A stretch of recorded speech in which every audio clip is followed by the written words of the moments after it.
नमस्कार दर्शक बंधुरा सबाइके स्वागत जानालाम आमार एई कुकिंग चैनेले। आशा करी सकले अनेक अनेक भालो आछेन।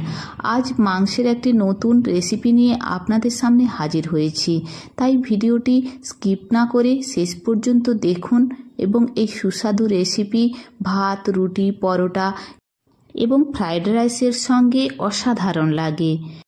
এই রেসিপি বানানোর জন্য আমি 300 গ্রাম বোনলেস চিকেন ছোট ছোট টুকরো করে কেটে নিয়েছি।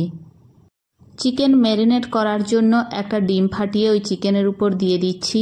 তারপর দিয়ে দিচ্ছি গোলমরিচের গুঁড়ো, কাশ্মীরি লঙ্কার গুঁড়ো, আদা রসুন পেস্ট এবং স্বাদমতো লবণ। কোটিংয়ের জন্য দিয়ে দিচ্ছি 3 চামচ কর্নফ্লাওয়ার। তারপর সমস্ত কিছু ভালোভাবে মাখিয়ে নিচ্ছি। পাতলা হয়ে গেলে আরও কর্নফ্লাওয়ার কিংবা ময়দা যোগ করে দিতে পারেন। শেষে গরম মশলার গুঁড়ো 1 চামচ দিয়ে ভালোভাবে মাখিয়ে নিয়ে আধ ঘন্টার জন্য রেখে দিলাম। তারপর একটা কড়া বসিয়ে কড়া গরম হয়ে যাওয়ার পর ওতে দিয়ে দিচ্ছি ভেজিটেবল অয়েল। ভেজিটেবল অয়েল গরম হয়ে যাওয়ার পর ওতে চিকেনের টুকরোগুলো দিয়ে পরপর ভেজে নিচ্ছি। একইভাবে সমস্ত চিকেনের টুকরোগুলো উল্টে পাল্টে ভেজে নিচ্ছি।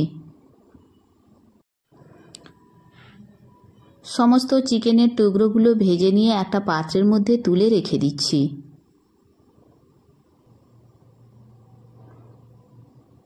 কড়াতে যে তেল রয়েছে আর ওর মধ্যে তেল যোগ করব না, ওই তেলের মধ্যে ফোড়নের জন্য দিয়ে দিচ্ছি গরম মশলা। কয়েক সেকেন্ডের জন্য এই গরম মশলা ভেজে নিচ্ছি। যখন গরম মশলা থেকে একটা সুন্দর গন্ধ বেরিয়ে আসবে তখন দিয়ে দেব 1 চামচ আদা কুচনো এবং 1 চামচ রসুনের কুচনো এবং ঝালের জন্য দিয়ে দিচ্ছি কাঁচা লঙ্কা কুচনো। আপনারা যদি কম ঝাল খেতে চান তাহলে লঙ্কার পরিমাণ কম করে দিতে পারেন, কিংবা ঝাল বেশি খেতে চাইলে লঙ্কার পরিমাণও বাড়িয়ে দিতে পারেন। সব কিছু একটু হালকাভাবে ভেজে নিচ্ছি। তারপর ওতে দিয়ে দিচ্ছি কাশ্মীরি লাল লঙ্কার গুঁড়ো 1 চামচ দিয়ে আবারও ভালোভাবে নেড়ে নিচ্ছি। তারপর এইভাবে চৌকো চৌকো করে কেটে রাখা ক্যাপসিকাম হাফ বাটি দিয়ে দিলাম, আর দিয়ে দিলাম হাফ বাটি এইভাবে চৌকো করে কেটে নেওয়া পেঁয়াজ। তারপর দিয়ে দিচ্ছি স্বাদমতো লবণ দিয়ে একটু কষিয়ে নিচ্ছি। এদিকে একটা মিক্সড সস বানানোর জন্য আমি নিয়ে নিচ্ছি 2 চামচ টমেটো কেচাপ, 1 চামচ গ্রিন চিলি সস এবং হাফ চামচ ডার্ক সয়া সস।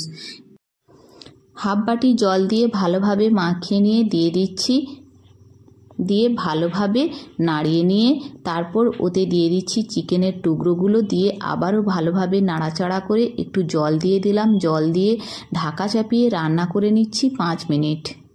এই সময় গ্যাসের ফ্লেম মিডিয়াম টু লোতে রেখে রান্না করে নিতে হবে। মাখা মাখা অবস্থায় নামিয়ে নিতে হবে এবং গরম গরম ভাত রুটি পরোটা কিংবা ফ্রাইড রাইসের সাথেও অসাধারণ লাগে। আমার এই রেসিপি আপনাদের কেমন লাগলো কমেন্ট করে অবশ্যই জানাবেন। ভালো লাগলে লাইক করতে ভুলবেন না এবং সাবস্ক্রাইব করার অনুরোধ রইল।